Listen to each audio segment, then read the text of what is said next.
Tani, unë kam përshtypjen se ne kemi kryer një pritshmëri jo realiste në raport me protestën. Pretendojmë që protesta edhe ta largojë Edi Ramën, por edhe të ofrojë zgjidhje në kuptimin e ndërtimit një modeli tjetër ekonomik dhe politik. Protesta në fazën ku është tani ka shtruar kërkesa, ka identifikuar, ka ekzaminuar trupin ton politik, i cili qartësisht është kancerogen, dhe po thot, shiko, ky mjeku që kishte marrë përsipër ta shëronte, e ka smur edhe më keq, kështu që duhet ikë. Por protesta e ka të pamundur që të ofrojë një recetë.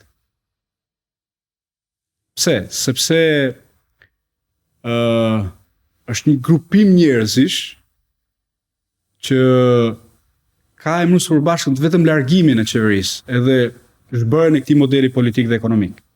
Por flukset brenda protestës kanë pikpamje ideologjike, përkatësi klasore, po dushti edhe religjioze, ideore krejt të ndryshme. Dhe unë shikoj të pamundur që nga sheshi ne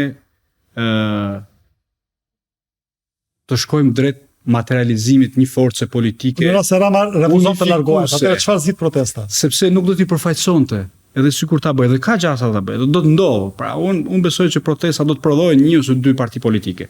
Por a do të ishin këto parti politike përfaqësuese të protestës? Unë mendoj që jo. Dakor, pra, por nëse Rama refuzon të ikë, siç ka refuzuar deri tani, do thotë që unë nuk largohem përmes një proteste aq më tepër ku s'ka përfaqësim legjitim politik. Rrim pak akoma tek logjika e opsioneve, Ilir.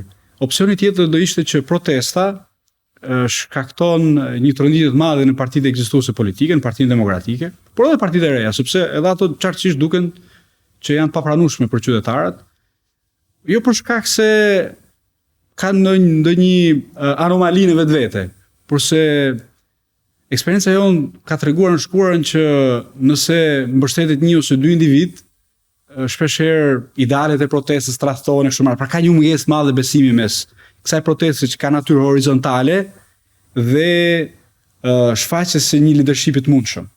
Kjo e bën të pamundur, do të thoja unë, edhe këtë idenë që protestat prodhojnë një parti politike. Prandaj jemi tashmë në një rreth vicioz ku është vështirë dilet. Por opsioni më i shpejtë dhe më realist do ishte që Partia Demokratike reflekton, vetë reformohet, hapet, me elitën intelektuale, akademike, profesionistët, sipërmarrësit e kështu me radhë, dhe i përgjigjet kërkesave të protestës.